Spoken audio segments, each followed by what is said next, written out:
are some people who, oddly enough, always question my movements and my motivations, especially when I make a decision that they themselves don't understand or they themselves think is illogical. And part of that comes now to the fact that I plan on selling my 2015 Jeep Grand Cherokee SRT to Cadillac as a trade-in towards my 2023 Cadillac Lyric.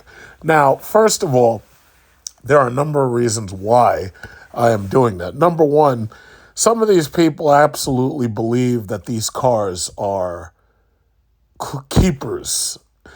And it dawned upon me when I visited the Chrysler Nash last year that these cars are absolutely not keepers. These cars are mostly made of plastic. They are in no way made of materials, anything like what you would have gotten in the 60s, the 70s, the 50s. Those cars are real classics. Now, granted, you can always come to a car show and you can have something old that people don't mind seeing, but that doesn't necessarily mean that it's going to hold value. Furthermore, there's a saying in the stock market. They say price is what you pay, value is what you get. The value of something is only worth what somebody else is willing to give it or give to you for it.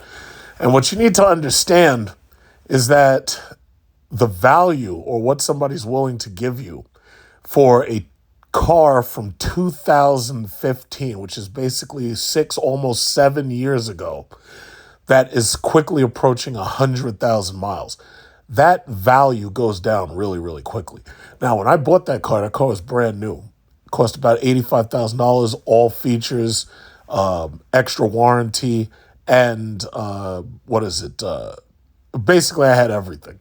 And that thing was about $85,000. Right now, because of inflation, they're literally selling Chargers and Challengers, cars that are only worth about $30,000 or $40,000, but have another $30,000 or $40,000, they say, worth of equipment, such as that Hemi engine, those Hellcat engines, those Brembo brake kits, so forth and so on. They're selling those things sticker price for $80-something thousand, and the dealers are demanding over $100,000 for them. And because there's so many people who've been hypnotized into believing that these things are really going to be worth so much money in the future, which they're not, unless it's, say, a Demon with its crate, or perhaps it's a very limited edition model of something. These people are fooling themselves. I mean, I just saw pictures, and I put pictures in my community chat, just in case you watch my community chat, of a Dodge Charger jailbreak. Now, looking at this thing from the outside, you would have no idea that there was anything special about it beyond the fact that it was a Charger Hellcat.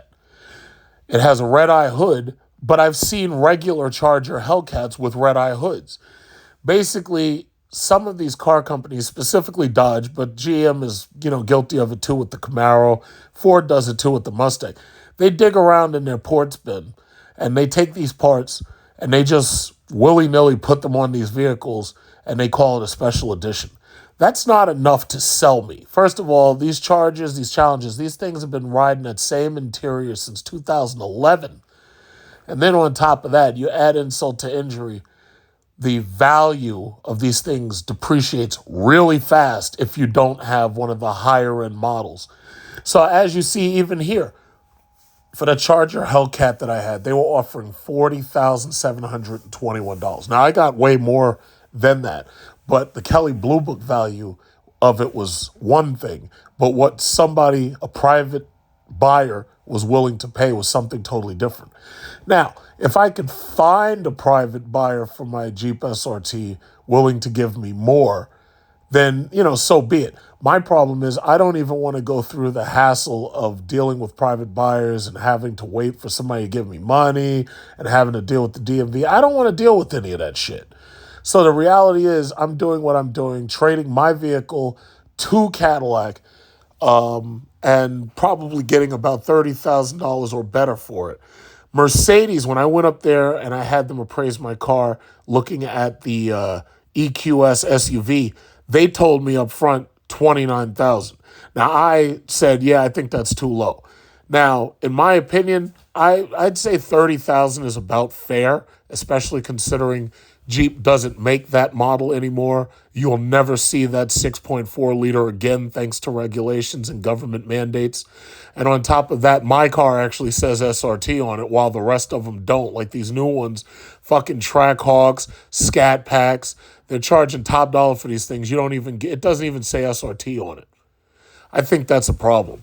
I don't need a picture of a stupid fucking bumblebee with goddamn wheels. I don't want that. That's not what I paid for. I wanted an SRT. And if I can't get that, then I don't want it. It's just that simple. If it doesn't say what it's supposed to say, it's not a question about just buying stickers. What they're basically doing is they're making cheaper versions of what they should be making, and they're selling it to you, and they're charging you top dollar for it, overcharging you for it, and they expect you to be happy with that. I'm not happy with that at all. So, bottom line is this. I showed you just one of these Kelly Blue Book things that they send back when you get a price quote. And then when I went up to Mercedes, I actually had them take a look at my car and tell me what they were willing to give me for it. Now, the beautiful thing about it is because I paid the car off, the beautiful thing about it is let's say they only gave me 29, which I wouldn't accept that. I would accept 30. But even if they gave me 30 on this new car that I'm buying, if I put down just $10,000, that's plenty to cover the taxes and insurance and everything. However, I have my own cash saved up so that this way I can buy this thing cash and not have a note. Now, the reality is I want to try to avoid all these side and extra payments. The insurance is going to be the only thing I majorly have to pay, plus the cost of electricity. So that's the reality of the situation right now. And the way I see it, trading in a vehicle that has almost 100,000 miles and has experienced warranty repair requirements within the last 20,000 miles, especially considering I set the entire summer of this year in August without the car, specifically because of the backlogs of these parts requirements and the backlogs and having to wait for PCMs here and there. I don't need to deal with any of that anymore. I'd say that when you get older, you just don't feel like dealing with any bullshit. And that's the reason why a lot of people who are old, they'll go to Lexus, they'll go to Mercedes, they'll go to BMW, they'll go to Cadillac. They'll go wherever they go. But the bottom line is the only thing that they're concerned with is it a good car and what's the warranty, what's the service like? That's their bottom line. They don't want to deal with any bullshit. When you get old, and when you get older, you're not going to want to deal with any bullshit. You don't want to hear somebody on the phone trying to fucking calm you down. You don't want to hear that shit. You want what you need, and you want it now. And that's just the reality. So I've just put up 2 videos that you saw of the Cadillac Lyric. There were some people who said, oh, yeah, it looks great. And then there's some people who say, I didn't like it at first, but now I like it. And then there's some people who flat out just don't like it because they don't like the idea of it. And they also don't like the way the industry is moving. Bottom line is, I already see what's coming, and I'm going to make the jump, and I'm going to be there. If I don't like it later on, like if I take delivery on it and I drive it, let's say I have it for a year or 2 and I don't like it, do you think I'm going to pretend I like it? No. I'm going to tell you exactly how I feel about it. Right? As long as it does everything I want it to do, and as long as it's good to me, I'm going to say it's good to me and it does everything I want it to do. The second I have a problem with it, guess what? I'm going to Mercedes and trading it in for something else. And that's just that. And that's how I do business. So the thing about it is, considering what's happening right now with the used car market and the new car market, considering what's going on right now, I'd be a fool to simply hold on to this thing and just let it continue to depreciate over time. They have a saying, you have to strike while the iron is hot. And right now, the iron is hot. There's also another saying. They say, go woke, go broke. I don't know who it was, but I guess I would, if I had to narrow it down, I would say MSNBC, CNN, CNBC. They've been hyping up this woman, Kathy Woods. And I believe that they've been doing it simply because she's a female face. And as you know, go woke, go broke. Now they hype this woman up. They hype now. You know me, and you've watched my channel or listened to all the crazy shit that I've been saying for years. You know that at least since 2018, since I saw the government get into cryptocurrency, you know that I've been firmly against cryptocurrency since 2018. Before that, I was on the fence about it. You know that I've been against it since 2018. I've been doing nothing but griefing, trolling, and talking shit about anybody who I see as a crypto guru who's pumping this shit. NFTs, you know I'm firmly against those. Now, here's the thing. I say all that to say this. Here you got this woman who got her name out there by investing in FANG stocks. Facebook, Apple, Amazon, Netflix, Google, so forth and so on. And then she also had heavy investments in cryptocurrency. So just in case you don't know who Kathy Woods is, all I'm going to do is just point out the fact that this woman has lost a lot of money. And now she's not the only one, because if you follow me, you also know that I've poked fun at people like Elon Musk, who was pumping Dogecoin, Bitcoin. And you also know that I've poked at entire nations such as El Salvador and their president, Nayib Bukele, who decided that not only was he going to buy Bitcoin at 55,000, thinking that it was going to 100,000, but then he bought the dip when it was 50,000. Right now it's sitting under 20, and that's probably the bottom because of all these fools that bought in as it was approaching 60 and 70,000. And now they found their bottom, and they're nothing more than bag holders who are hoping that the value rises so that they may someday be able to cash out in the green, which they probably won't. So you know me. You know I've been railing and trolling and griefing. You know I've been doing it for years. So I can't even make this shit up. I haven't deleted any of my videos. I griefed and railed against people who were betting with these Reddit people who were betting on GameStop and AMC. Now, if you look at GameStop and AMC, you tell me where they are now. I said the entire time, I work on Wall Street. I understand finances. This is a pump and dump. It's an obvious pump and dump. I've called other things out. I said, these are Ponzi schemes. It's an obvious Ponzi scheme. But I had to argue with all these dumb motherfuckers on the internet. Oh, no. This is going to the moon. It's going to the moon. We're going to Jupiter. We're going to Pluto.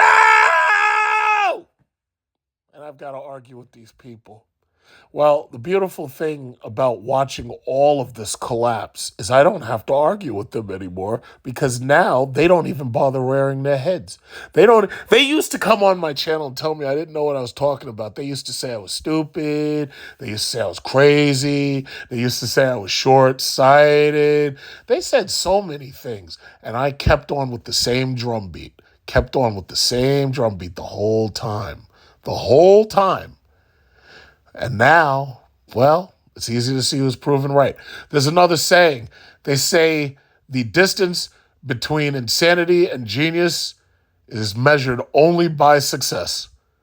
So you tell me Nayib Bukele, you tell me Elon Musk, you tell me Kathy Woods.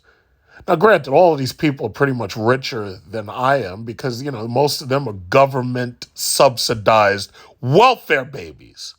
So yeah, they're getting their money from the taxpayer one way or another. Okay, be that as it may. Bottom line is, you fucked up and lost a whole lot of money, and I didn't. So that's all I got to say on that. So Kathy Woods lost a lot of money, a whole lot of money. ARK Innovation ETF crashed 60%. She's down even more now. But at the last showing, 60% ARK Innovation by betting on her ridiculous stocks. Now, what did I bet on? I bet on energy. I said, buy your oil. I said, I am an oil man. I said, buy oil stock. What did I say? I said, buy the tech stocks, the big ones, the ones that had dividends. So even if you see your value go down, you still get paid the dividend.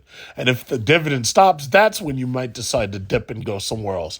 But for the most part, we were doing really great right up until about Russia versus Ukraine.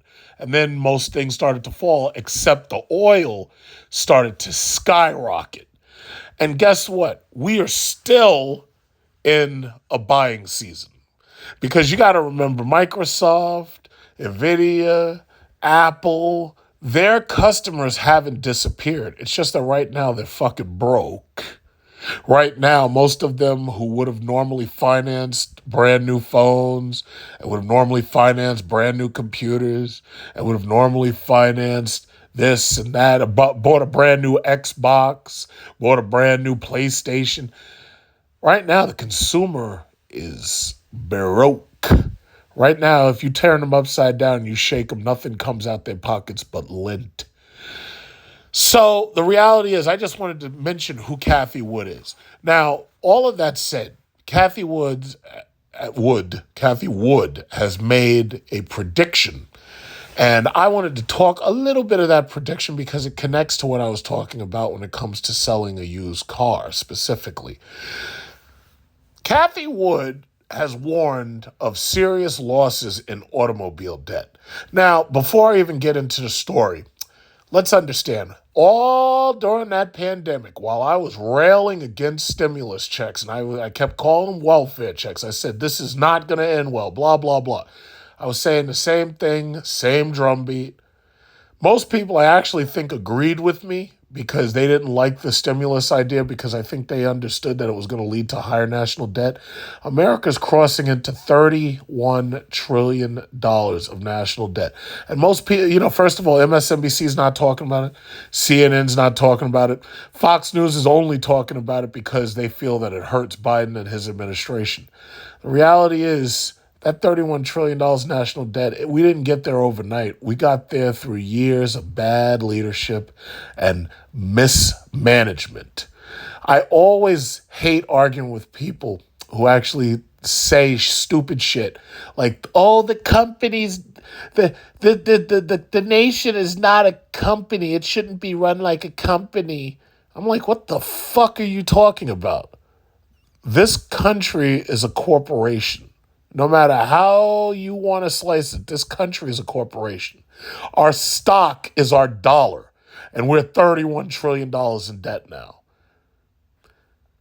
But these people, oh no, but we got to pay, we got to look out for people, we got to give out stimulus checks, we got to look at, and now look what you've done. $31 trillion in debt, 40-year high inflation.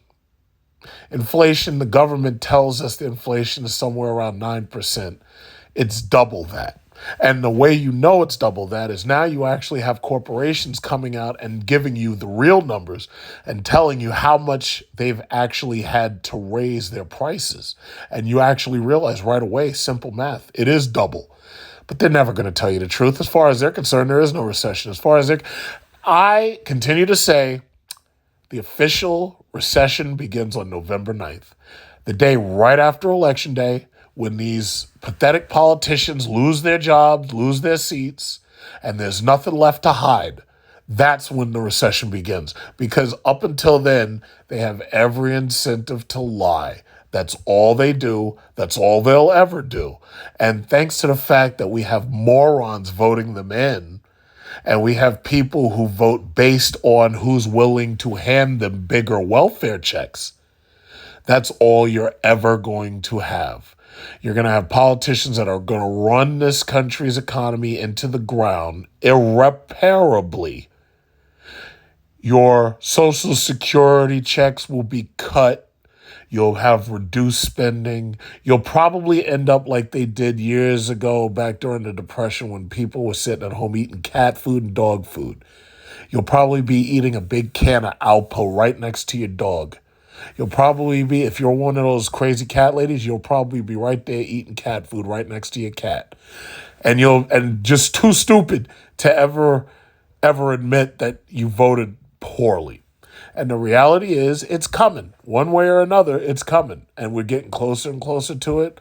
And there's people out there that are going to continue to hurt.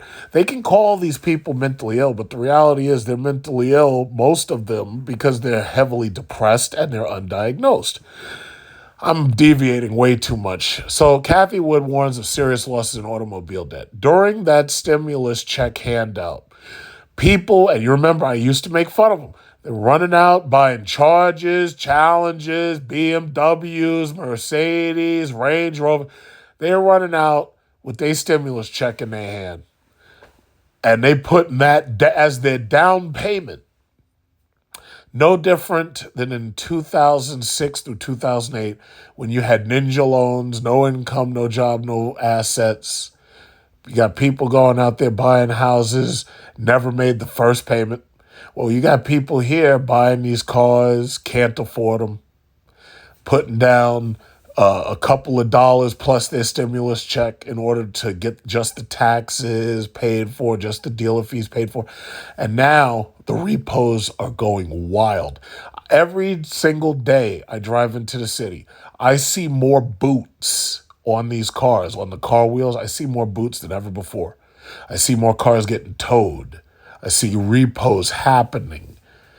So the reality is, a broken clock like Kathy Wood can be right twice a day.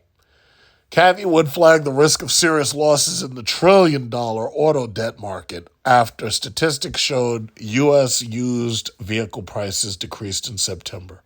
The ARC Investment Management LLC founder and chief executive officer cited a shift in consumer taste towards electric cars as leading to a drop in the price of gasoline-powered vehicles. Now, let's unpack that real quick. Anybody who wants to criticize me about just dropping SRT and dropping Dodge and moving to electric, the one thing you need to understand is that by continuing to drive these dinosaurs, you're wasting money. And when I say wasting money, understand something. If I can save $500, and by the way, gas prices jumped to the point where $6, $7, and the only reason why gas is down right now is because, number one, this government is manipulating the energy prices. Number two, Biden is using the Strategic Petroleum Reserve. And number three, most of these large states have canceled their gas taxes. New York has a 48 cents gas tax that has been suspended until December. We have driven up a $600 million deficit that they're not even talking about. I am probably the only person that you hear mentioning it. You're not hearing it on shitty MSNBC. You're not hearing it on shitty CNN. And I think Fox may have said something about it, but Fox, they're not paying attention to that. But anything that can hurt the Biden administration, I'm sure Fox would say it. And I need you to understand something. I'm not on any of their sides. I have my own side. I'm not on their side. I don't give a fuck about any of them. I don't care. But my point is, they're not delivering the news. What they're doing is they're giving you nothing more than editorial caricatures and propaganda. So I ignore them completely because I know they're full of shit. However, the fact still stands. As soon as these elections are over and the dust settles, now if you're a New Yorker, this means something to you. Our gas tax is coming back. When it comes back, 48 cents, or what is that, 50 cents a gallon basically, is getting added back to your cost per gallon. So gas has gone up. And right now, it's still at $3.75 at the lowest that I've seen it. So guess what? Add 48 cents to that. You're basically back above $4.25. So for the people who want to criticize me and want to talk, oh, yeah, well, yeah, that's an ugly Cadillac. And that Cadillac, it looks like a mommy wagon. And that Cadillac, oh, man, the women like it. And the women are good. Yo, listen, let me tell you something. When I say I don't give a fuck, I mean it. There will only really... Because first of all, I said, no matter what offer I get, no matter what they offer me, I don't care. If it's a gas car, I'm not buying it. I said I'm moving forward with electric, And that's it. I have houses. I can charge my car at either house. It's not an issue for me to charge my car at either house. So I said, no, I'm getting an electric car. Make or break, I'm getting an electric car. Bottom line. Nobody else out there pays my bills but me. If I have an extra $400 or $500 every single month that I'm not using for gasoline, and I should also say that I'm not using for repairs, because really my Jeep is running, but I need new wheels. I got new tires, but I really need new wheels and probably a new muffler system, because the car is about to hit 80,000 miles. And some people are saying, oh, yeah, man, your gaskets around your engine, you needed to replace those before 100,000 miles. Yeah, well, that's what I'm talking about. As I said, these parts wear out. And when they wear out, they get aggressively more expensive to fix. I just repaired the entire air conditioning system, and I also repaired the all-wheel drive system.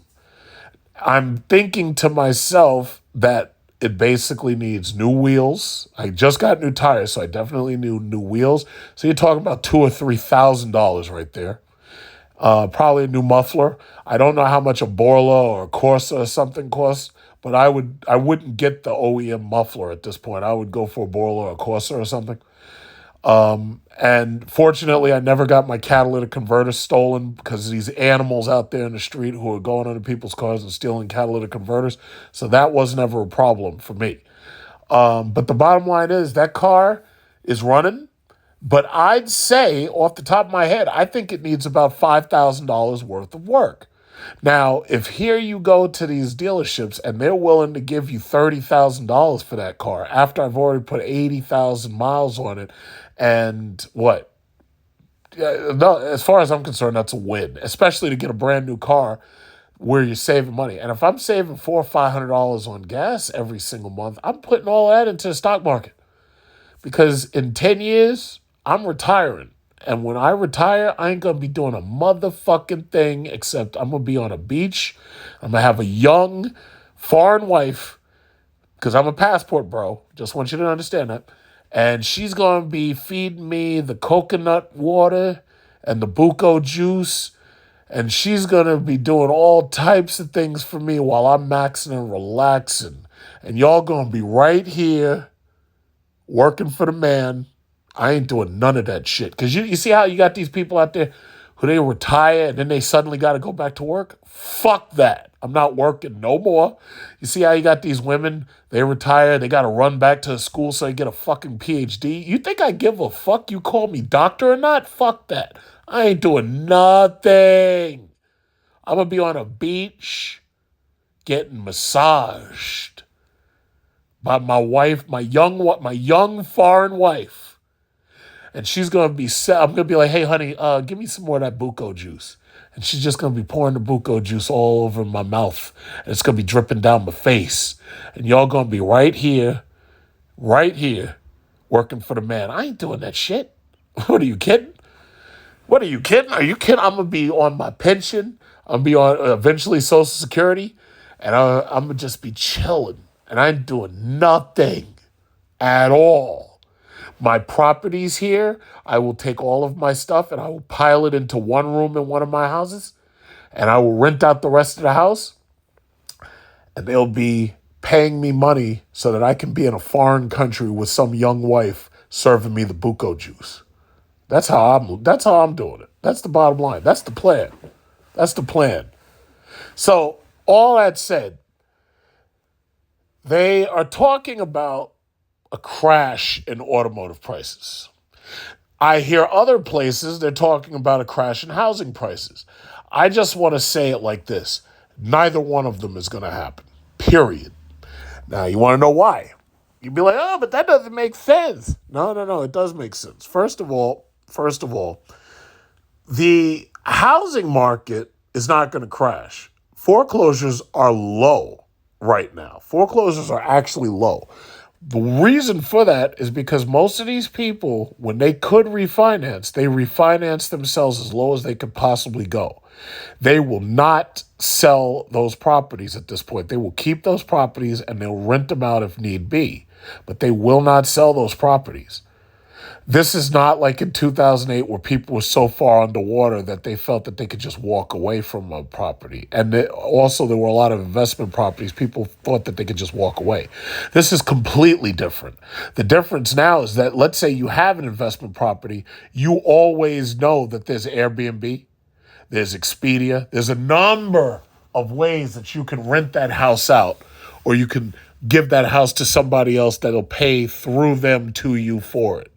This is not the same as 2008 in any way. Back in 2008, we didn't have these options. We didn't have Airbnb. You know what? I was just on my one of my old blocks, and I'm seeing foreign people. Like I'm seeing people who don't belong there, and these people are renting out Airbnbs in basements of these single family houses.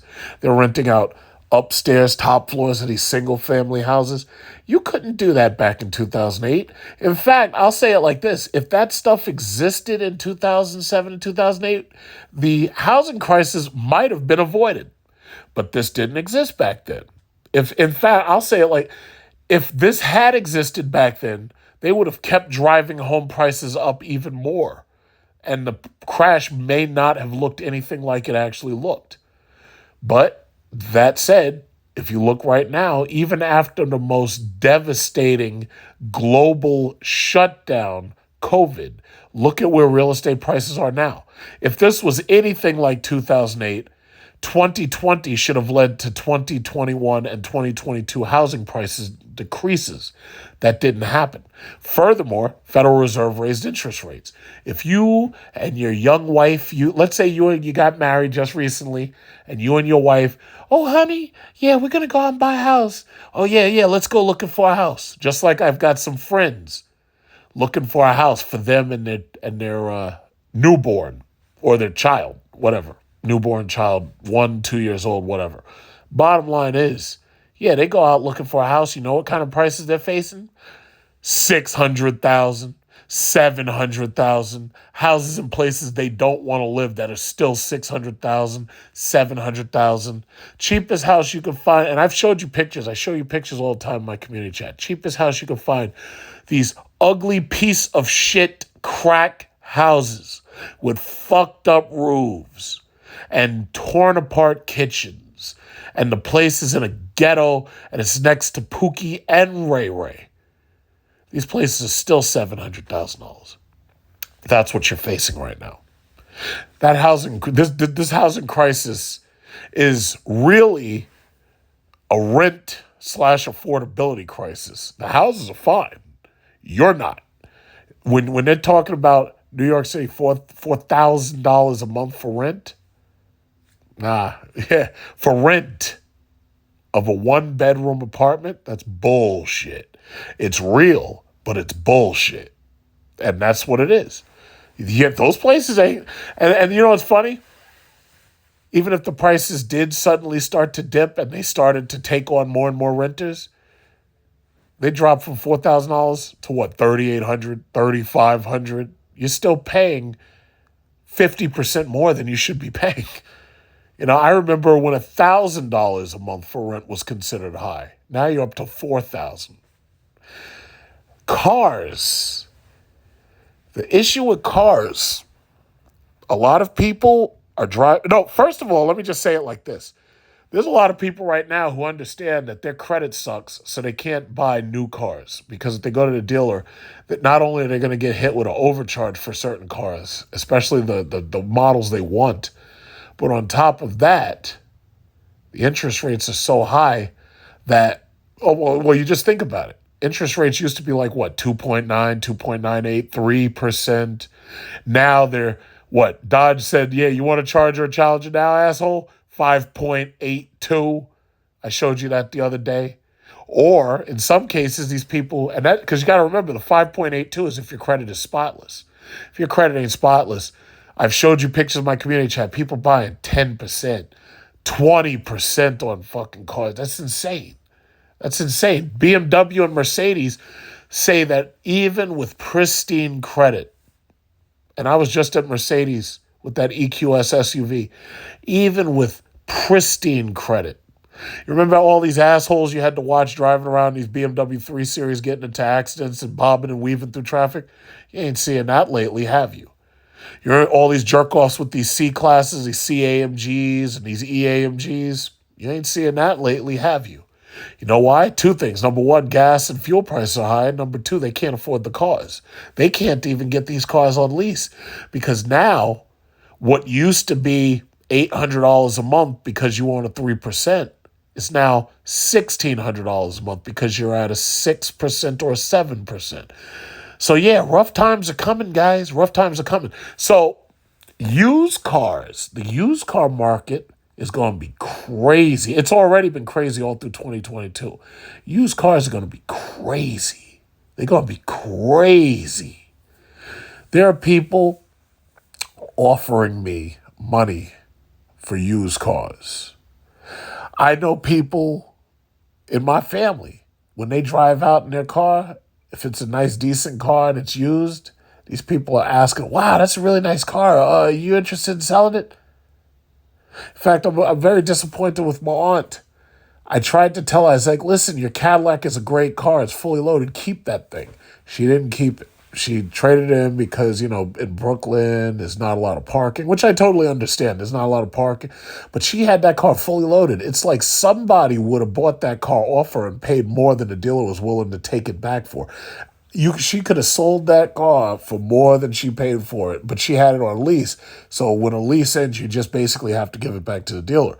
Thing about it is, I was trying to tell her, I was like, nah, you shouldn't even give it back. You should keep it. The car was fully loaded. And if she had kept it, they would have reduced, obviously through refinance, they would have the price of the car would have gone down. She may have had to pay $3,000 up front for extended warranty, but she would have still had the car fully loaded, fully freaking loaded. Do you know how much they're charging for one of those goddamn XT5s right now, fully loaded? That shit's going to cost you $65,000. They're going to pay as much for an XT5 loaded as I'm paying for this Lyric. Because I'm not paying over sticker. I'm paying sticker. And I'm probably also, thanks to, this welfare state shit, I'm probably going to get a tax rebate for the federal tax rebate for that car because electric cars have a tax rebate. Now, the only thing that I'm worried about is if my income is too high, I might not get the rebate because I think they said something. I think they said the limit was like $150,000. If the limit's $150,000 to get the tax rebate, I'm probably not going to get the tax rebate. I don't know if they can bend the rules, but I don't think I'm going to do it because, I'm not going to get the rebate because, if you're a single person making over 150, you don't get it. That might be a problem. Obviously, when I do my review of the car and when I do my long-term talks about the car, yes, I will keep you informed about whether I get the rebate or not. But the rules are changing right now as far as tax rebates go because the government's fucking broke and deep in debt and deficit spending. So I really don't know what the rules are going to be. But I will keep you informed. So yes, Kathy Wood is talking about auto loan debt. And supposedly this used car bubble, repos are up, blah, blah, blah. And it's supposedly going to be Armageddon for used cars. And new cars, most of these new cars, they ain't moving. They're not moving. And the thing about it is some of these dealers actually like the fact that they're not really moving fast because it means that they get to sell most of their inventory. They don't have things sitting around on their lot that they don't want to keep paying for. However, what I've also heard is that there's a lot of people quitting selling cars and working for the dealers because their jobs aren't stable. It's like they're not selling enough cars in order to eat. So that might be an issue as well. That's going to fuel the recession. But it's going to be what it's going to be. Fortune.com. When to expect used car prices to bottom out. Used car prices have fallen for 3 straight months, but barely. Experts say don't expect pre-pandemic pricing anytime soon. Used car prices have soared over 50% since the pandemic began in early 2020, driving up inflation along the way. And by the way, this is October 15th.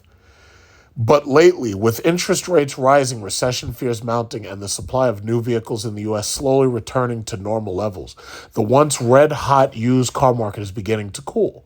On Thursday, the Consumer Price Index showed that used car and truck prices fell 1.1% in September, the third straight month of declines. And while prices were still up over 7% a year ago last month, expert told Fortune that used car wild ride is coming to an end. Now, we are entering Christmas 2022. We're entering the holiday season. As it gets colder, used car prices, especially on SUVs and 4x4s, obviously tick up.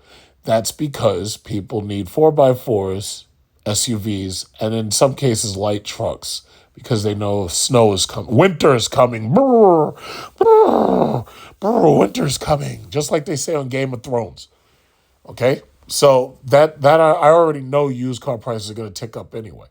After the rapid rise in both retail prices and wholesale prices, we're up near what I like to call the top of the playground slide, and prices are going to come down, David Paris, director of market intelligence at J.D. Power Valuation Services, said. But what does this mean for would-be buyers? Fortune talked to industry experts about how the used car market got to where it is today. Okay, I pretty much already understand how it got to where it is today.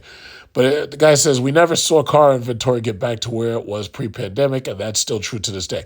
And you also have to remember, that's one of the things that keeps used car prices where they are. It's the fact that the chip shortage and supply shortages, because you have to understand, a lot of these cars are made from sheet metal that comes from Russia. A lot of these cars are also made from final building materials that come from China. Right now, America is pissing off China and Russia with their bullshit, and these neocons are in charge. So for the most part, they're fueling the instability. They are fueling it. The surge in demand for used cars during the pandemic took the average used car transaction price on Edmunds.com, an automotive insights and sales platform, from around $20,000 in early 2020 to over $31,000 by April of this year. So basically what you saw since January 2020 into the spring, what you saw was you basically saw car prices increase between $5,000 and $10,000, especially in the case of new cars that were imported. I'd say a wild ride is an understatement for people who have seen their vehicles appreciate in value as they drove them, or as they sat in their driveways and got cobwebs during the pandemic. We're talking about stuff that was defying logic and standard market conditions. Let me tell you something. I hope that this continues just long enough for me to sell my Jeep at top dollar. Drury and his fellow automotive industry analysts believe that used car prices have now peaked and the pandemic-induced frenzy is finally coming to an end. Well, it can't come to an end anytime soon for the very simple reason that the supply shortage has not ended. And on top of that, the interest rates are not what they were in spring. During spring, they had only started raising the interest rates. Now, interest rates are peak, and they're going to raise them more. So they're peak of where they kind of shouldn't be, but they're going to raise up a little bit more. Or at least we believe that they're going to be raised again before the end of the year. And that's definitely going to hurt holiday shopping. So what does it say? Don't expect a crash. It's a return to normal. While it's not a return to normal because the interest rates. See, the sad thing about it is, it's just like I keep saying about the crypto market. Crypto market and the majority of this market right now, including the housing market, were built on low interest rates. We built all of this shit that we got around us right now at 0% interest, or at most 3% interest. The reality is, with these interest rates where they are, people can't just run out there and lease a new car. People can't just run out there and buy a new car as easily as they could before. Their prices have doubled. Their payments per month have doubled. The cars have markups because the dealers know that they can sucker, the few people out there who are desperate to buy the car. They know that they can get it. So no, we're nowhere near normal. We're nowhere near normal.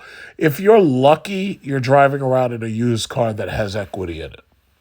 that's paid off that has equity in it. Because ultimately, you got to remember, these car dealers know that they can take that used piece of shit from you. They can resell it at a profit, but they can also make a second loan because now what they're doing is they're getting you to buy a brand new car, which is part of the reason why I cashed out so much of my stock, because I'm trying to buy my car completely cash. That's something that most Americans don't know anything about, because everything in this country, including the national debt, is deferred payment. We are starting to see prices come down, he said, but it's very hard to see vehicle prices collapsing in this market because there's still just a whole bunch of need out there for transportation. There's a lot of people who don't want to take the train. There's a lot of people who don't want to take the bus. There's a lot of people who can't simply take the train or the bus. Okay, he explained that dealers have leased far fewer new cars since the pandemic began. Yeah, well, your rates are 7%. And because a high percentage of the new vehicles dealers lease end up as used inventory when leases expire, this has caused a drastic reduction in the supply of used cars on the market. It says Chesbrough noted that used vehicles are now an income source for millions of Americans who work for ride-share delivery services, which makes them far less likely to sell their vehicle, once again reducing supply. And you know what happens when you reduce supply? Demand goes up. When supply is reduced, demand rises. When supply is increased, demand drops. It's simple economics 101. But then I have to ask myself, how many of y'all actually took economics? Because most of you didn't. How many of y'all even took civics? Most of you didn't. Finally, he argued that fewer Americans will be able to afford pricing new vehicles, and the U.S. economy enters a recession, which it is in one now, which should also increase competition in the used vehicle market. Yes. You know, isn't that sad? They're even telling you that the used vehicle market's about to go up because you already know the government's lying to you, and you automatically know that we are in recession. In fact, in my opinion, we're in stagflation right now. I mean, they're literally telling you this. It's sad. It's sad. They're saying if.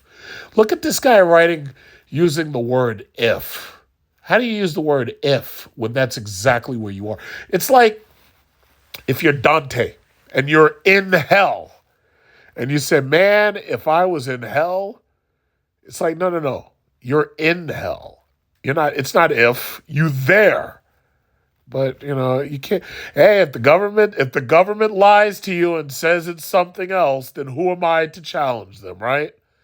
If they say the sky is yellow, then what? My golly, it must be yellow, right? Yeah, who am I to challenge them?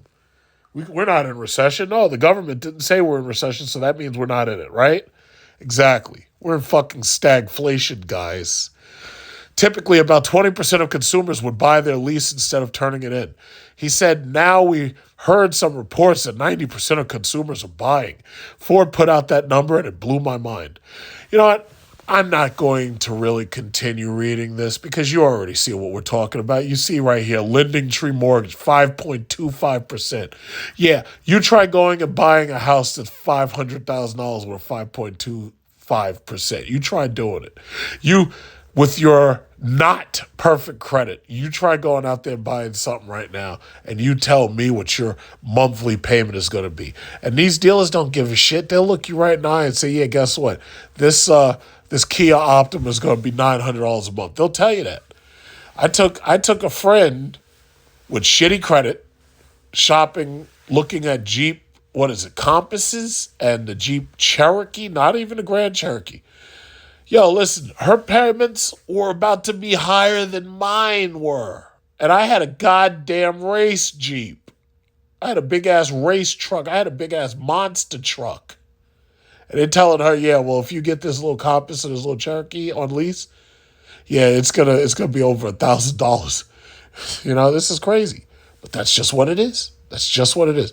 So I'm not going to continue reading this because I'm pretty sure most people, they don't care anymore. They're just logging off. They probably say, oh, yeah, I don't feel like listening anymore. But, yeah, this is what you're looking at, guys. It's the balloon. It's a big bubble, used car bubble, housing bubble that is just a totally different type of bubble than what you're used to. So all I'm gonna do is sell my Jeep, trade that motherfucker in. Cadillac can take that shit. They can do whatever they want with it. Give me my motherfucking electric car. That's all I want. And I'm gonna ride that electric car, and I'm gonna see, well, okay, if I like it or if I don't like it. If I don't like it, I trade it for something else. I got options. If I like it, I'll hold on to it I'll hold on to it until I don't like it. And it's just that simple. And it's really just that simple. So I don't know. I don't know if you were paying attention to any of this, and I hope I explained things as clearly as possible. I hope perhaps you learned something.